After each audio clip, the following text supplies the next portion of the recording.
Welcome to the desert of the real.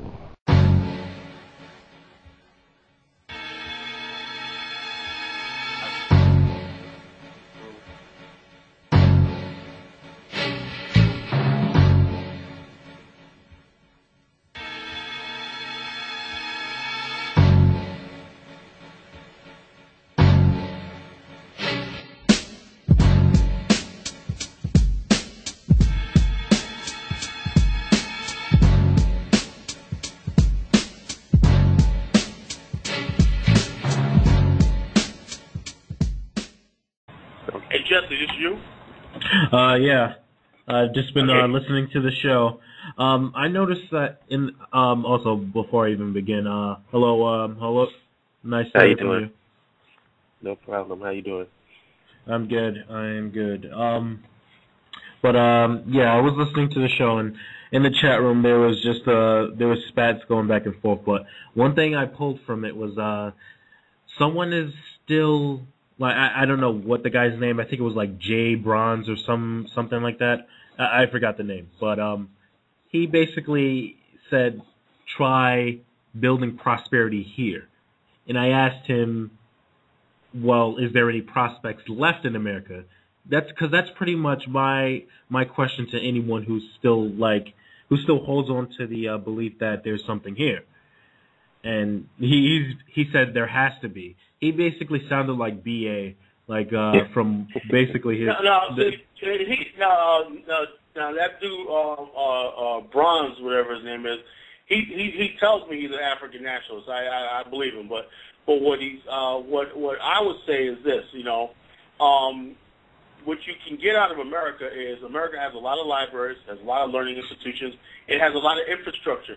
The problem is us is this, Jesse, is that we're not like other people. Other people come here and get their education and whatnot, and you take that education and you go someplace where you have no competition. If you get your engineering degree and you know how to build stuff and everything, you go to a place like Ghana or Liberia, you can write your own ticket. Become wealthy. Wealthy. Look, if you think I'm lying, look at the Chinese right now. You got young Chinese men who went over there as engineers.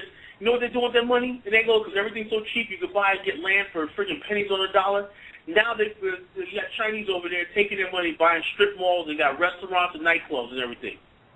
And I'm saying, and with their old karaoke bar, which they exclude local Angolans from, And I'm saying to myself, why isn't African Americans? Angola, that's where a lot of us came from.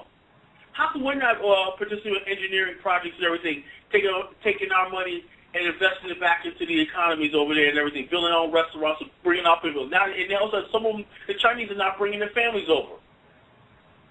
You know why? Because we got trolls. Yeah.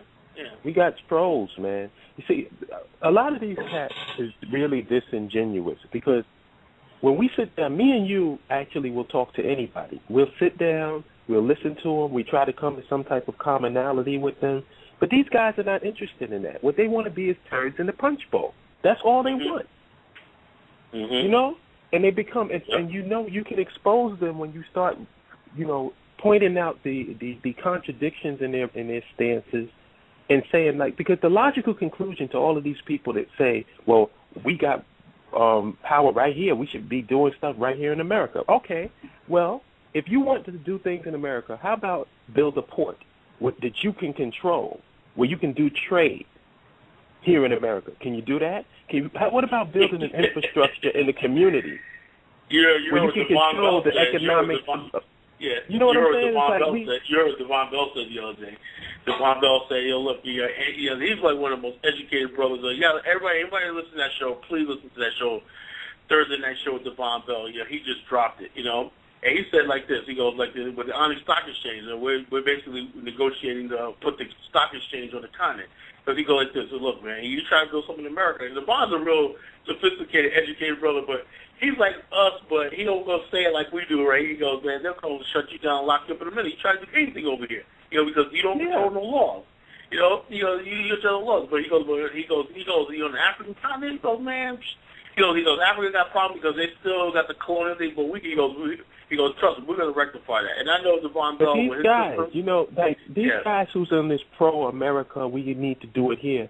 When you start asking them questions about how are you going to do it here, they all fall. Their arguments fall to pieces, including BA. They all fall to pieces. They never answer the question. They never tell you. First of all, how are we going to, like they keep talking about all of this spending power that we have. Okay. Who are you going to trade with, and what are you going to trade with? You're going to trade your labor, and then you're going to have to compete with the freaking Mexicans. Right. When it comes to labor. Yeah, I mean, what do you have? You have nothing. You have nothing that we control. I think Black Achievement said one time, the classic what he said was, we got to make sure all dollars stay inside of our community. So in other words, you're going to go on 125th Street and put up a barricade and tell people, and what are you going to put, little marks on black dollars, say this is a black dollar, you got to stay in the community. You know what's sad, Colin? What's sad is that he doesn't even realize what he's saying when he says the dollar needs to stay in the community. You know how the dollar stays in the community? By having one. That's how the dollar stays in the community, by having a community.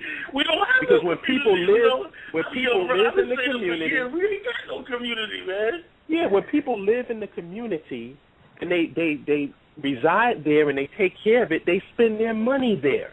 How are you going to have the dollar stay in the community, and then you're going to fight me and you when we say let's have a community? These guys are full of shit. Yeah, because like I said, I watched this one so-called educated, one thing, I think I reposted because I wanted to talk about it.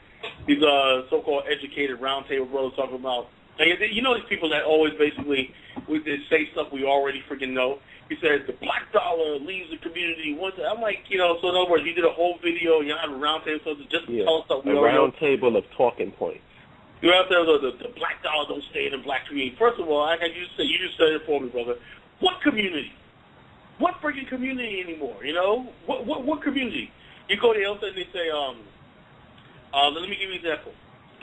If Ghanaians, right, have put us past a law, right, that because they got all these merchants getting into Ghana's a hot spot right now.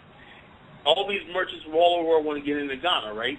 They want to basically, you got people from Lebanon, you got people from all that, and the Lebanese are making inroads. The Lebanese got Liberia on lock right now. They got Liberia on lock, right? And the Ghanaians were talking about, well, why is Liberians, Lebanese control Liberia's economy, like 60% of Liberia's economy, right? They got it on lock. They got their own version of Home Depot over there and everything. So anyway, the Ghanaians passed a law which basically said you got to have, to all new merchants, you got to have at least a $300,000 investment. In other words, they were tired of these Indians and everybody coming there with their little things, setting up shop, flooding their market and putting their local people out of business. Now, that's what happens when you have a government and you have laws and you can basically, you're the one controlling the licensing process and all stuff like that. We have no such power in Black America. You think they're going to give up $1.2 trillion because they think it's the right thing to do? Or we're not going to open any more business in the Black community because you know what's funny? You know what's funny? What's hilarious? You cannot have a community without having social, economic, and political control over your environment. So these guys, even though they attack us as black nationalists, they are actually using a nationalist mentality if they start talking about, because what's the alternative? Either we're going to control the businesses in our community, or we're going to have people coming into our community, taking the money from our community, and then taking it to theirs. Now, I haven't heard anybody openly suggest that. The bootlicking Negroes don't openly suggest that because it would make them look completely ridiculous. Right. But what they do is they go against us to try to be contrary to what we're saying. But if you're contrary to what I'm saying, then what are you actually saying? What are you actually saying? If I'm saying we need,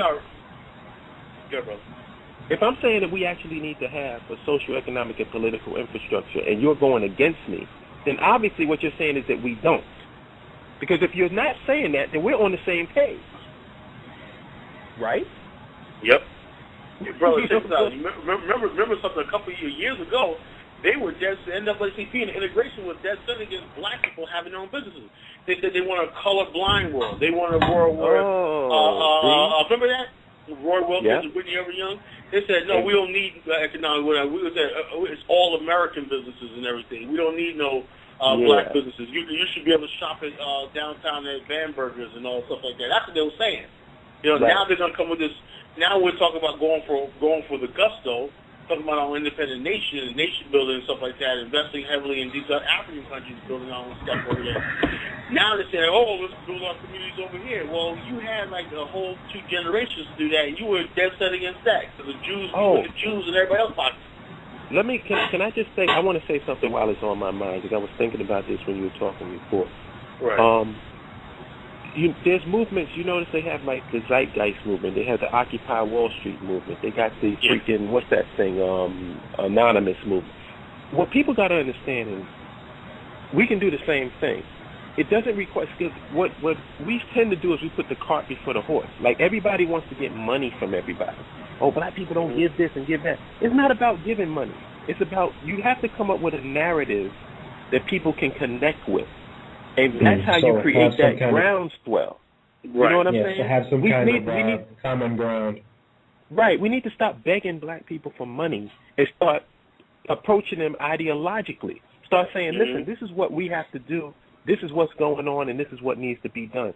That creates that groundswell that we need. We can have our own version of this Occupy movement, of Zeitgeist movement. That can easily be done by us.